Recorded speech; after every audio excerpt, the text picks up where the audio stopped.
आपकी बीजेडी और आप देख रहे हैं डॉक्टर रिचाज हेल्थ एंड ब्यूटी सीक्रेट। और आज हम लोग बात कर रहे हैं डॉक्टर रिचा मैम से। तो मैम मुझे ये बताइए कि हम अक्सर इतनी हेयरफॉल प्रॉब्लम्स देखते हैं, तो ये रीजन क्या है इस हेयरफॉल प्रॉब्लम का, और ये खासकर विंटर में ही क्यों बढ़ जाती है? यदि मेडिकल साइंस के हिसाब से मैं आपको बताऊंगी कि हेयर फॉल जो प्रॉब्लम है वह प्रॉब्लम का साइंटिफिक रीज़न होता है कि हमारी बॉडी में जब डेफिशिएंसी हो जाती है, जिससे हम बोलते हैं जैसे मिनरल डेफिशिएंसी है, जिंक डेफिशिएंसी है, मल्टीविटामिन्स डेफिशिएंसी है, विटामिन डी डेफिशिएंसी है, विटामिन B12 की डेफिशिएंसी है, तो ये सब रीज़न से बहुत ज़्यादा मेजर हेयर फॉल देखने में आ रहा है। सेकंड, एक यदि मैं फीमेल कैंडिडेट की बात करूं या फीमेल गर्ल्स की बात करूं, तो अक्सर जिनको थायराइड होता है, जिनका हार्मोन्स इम्बैलेंस होता है, या जिनके इंटरनल में हम देखते हैं कि जिनका मेंस्ट्रुअल साइकिल काफ़ी चेंज होता है, जिनको काफ़ी सारी hormonical related different prolactin hormone disturb होता है, किसी का डिफरेंट इंसुलिन क्रिएटिविटी बढ़ी हुई होती है, तो उन पेशेंट्स में अक्सर ये प्रॉब्लम काफ़ी देखने में आती है। थर्ड, यदि मैं बात करती हूँ कि आज जो रॉन्ग इम्प्लीमेंटेशन ऑफ प्रोडक्ट है, क्योंकि आप केवल प्रोडक्ट पढ़ते हैं और उनको अपने हेयर्स पे अप्लाई कर लेते हैं, तो that is a major thing कि आज आपने एक शैम्पू लिया, tomorrow you have to use second, then third, then fourth, तो एक मल्टीपल केमिकल्स हमारे हेयर्स पे जाते हैं, तो ये एक बहुत रॉन्ग इम्प्लीमेंटेशन है। इसी तरह से आज गर्ल्स में और बॉयज़ में हम देखते हैं तो बहुत ज़्यादा स्ट्रेटनिंग करने का फैशन है, कर्लिंग करने का फैशन है, तो ये भी एक रॉन्ग इम्प्लीमेंटेशन है कि उसमें भी बहुत सारे केमिकल्स हमारे बालों में जाते हैं। ये बहुत बड़ा मेजर हेयर लॉस प्रॉब्लम है। और फिफ्थ, यदि मैं मानती हूँ तो कभी भी न्यूट्रिशन, जब हम जो डाइट ले रहे हैं, आज यदि आप देखते हैं कि हम जब भी टीनेजर में ये बहुत ज़्यादा कॉमन है और यंग यूथ में बहुत ज़्यादा कॉमन है कि जोमेटो ने आप लोग की ज़िंदगी को बहुत आसान कर दिया है और बॉडी के अंदर के न्यूट्रिशन को बहुत वीक किया। आपको जब भी जो मन होता है आप फट से उसको ऑर्डर कर देते हैं, पर आप ये भूल जाते हैं कि इन सब चीज़ों से हमारी बॉडी का न्यूट्रिशन लेवल बहुत ज़्यादा वीक हो जाता है। तो ये मैं मानती हूँ। और विंटर यदि आता है तो विंटर में अक्सर ये देखा जाता है कि हमारे हेयर बहुत ज़्यादा ड्राई हो जाते हैं और ड्राई होने की वजह से हेयर फॉल बहुत बढ़ता है। और यदि मैं बात करूँ कि प्रिकॉशंस लेने की, तो लोग वहाँ पे कंडीशनर यूज़ नहीं करते और उनका हेयर और ड्राई हो जाता है। इसी तरह से यदि मेडिकल साइंस में मैं बात करती हूँ तो पोस्ट कोविड और अभी जिस तरह से डेंगू बहुत ज़्यादा पूरा देखा जा रहा है कि बहुत पेशेंट बढ़ते चले जा रहे हैं। डेंगू और कोविड अभी थोड़ा कंट्रोल है, पर पोस्ट कोविड पेशेंट्स बहुत ज़्यादा हैं, उनका इंटरनल डेफिशिएंसी की वजह से अक्सर हेयर फॉल देखा जाए। तो मैम मुझे ये बताइए कि हेयर फॉल एक टाइप का तो होता नहीं है, बहुत कई प्रकार के हेयर फॉल्स होते हैं, तो थोड़ा इसे डिटेल में आप बता सकते हैं कि कितने प्रकार के हेयर फॉल हमें देखने मिलते हैं? देखिए, हेयर फॉल की यदि मैं बात करूँ तो जिस तरह से हम बात करते हैं कि हेयर के डिफरेंट टाइप होते हैं, जैसे कुछ लोग जो होते हैं उनको नॉर्मल बहुत ज़्यादा थिन और पतले बाल होते हैं, उनको हेयर को काफ़ी ज़्यादा मैनेज करने की नीड है, मतलब उनको उतना ही प्रिकॉशन रखना चाहिए, proper oiling, proper hair growth toning. पर उस टाइप के भी हेयर होने के बाद भी वो बहुत हाई कॉन्फ़िगरेशन केमिकल प्रोडक्ट अपने स्कल्प पे लगाते हैं, जिनसे उनके बाल बहुत ज़्यादा डैमेज हो जाते हैं। तो इस तरह के जो हेयर फॉल होता है उनका रीज़न होता है कि रेजिस्टेंस वीक होना हेयर्स का, तो इनकी वेयरेबिलिटी कैपेसिटी कम होना, पर उससे हाई कॉन्फ़िगरेशन प्रोडक्ट लगाने की वजह से उनको बहुत मेजर हेयर फॉल होता है।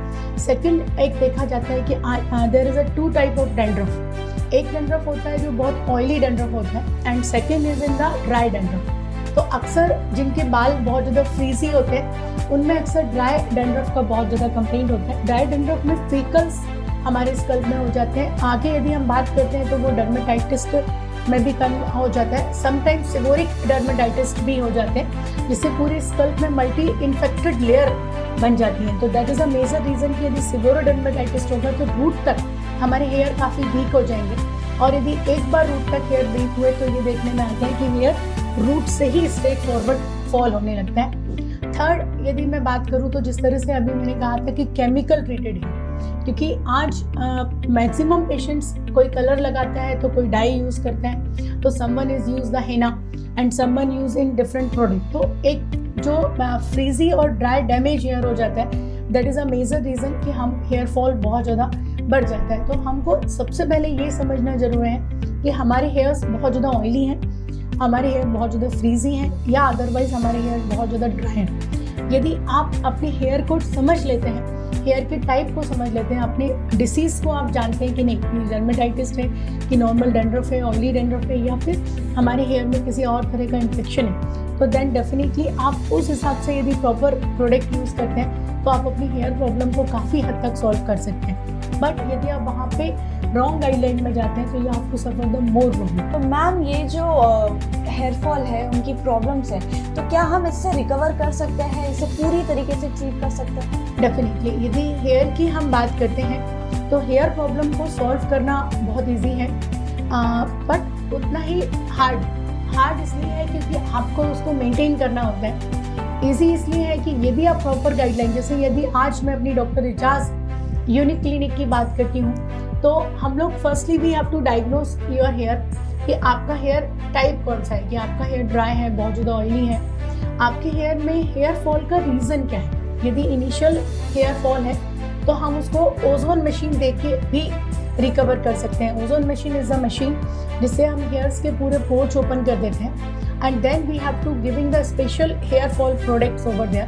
तो हेयर फॉल की जब सीरम्स यूज़ होते हैं, देन हेयर जो अपर हेयर है उसमें नरिशर प्रोडक्ट जब डाला जाता है, तब ये देखा जाता है कि हेयर की डेप्थ पे जाके अंदर की लेयर को हम वापस हाइड्रेशन लेवल को पुट करते हैं, तब ये देखते हैं कि धीरे धीरे हेयर जो ड्राई हुए हैं, डैमेज हुए हैं, वो रिकवर होना स्टार्ट होते हैं और रूट्स में जो ग्रोथ एक्टिव ली हुई है वो एक्टिव करते हैं। इसी के साथ बट यदि वही पेशेंट को डैंड्रफ है तो पहले हमको एंटी डैंड्रफ ट्रीटमेंट्स लेने होते हैं, जिसमें we have to use the बायोलाइक treatment, we have to use the laser treatment, we have to use the different anti infection product. But ये तो क्लिनिकल ट्रीटमेंट्स हैं।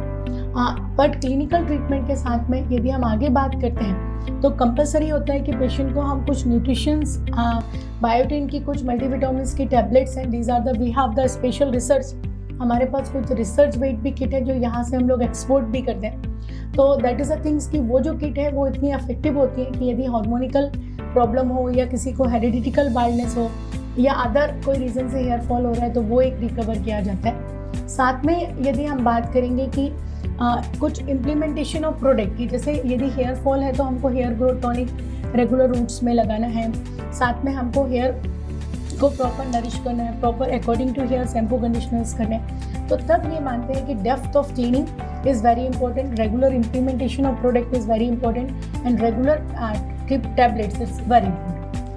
तो जैसे कि मैम आपने बताया कि बालों में हीना लगाना और उसे केमिकली ट्रीट करना, ये भी वन ऑफ द रीजंस है हेयर फॉल का। तो क्या ये रीज़न क्यों है, मतलब इससे क्यों हेयर फॉल होता है और क्या हम इसे ट्रीट कर सकते हैं परमानेंटली?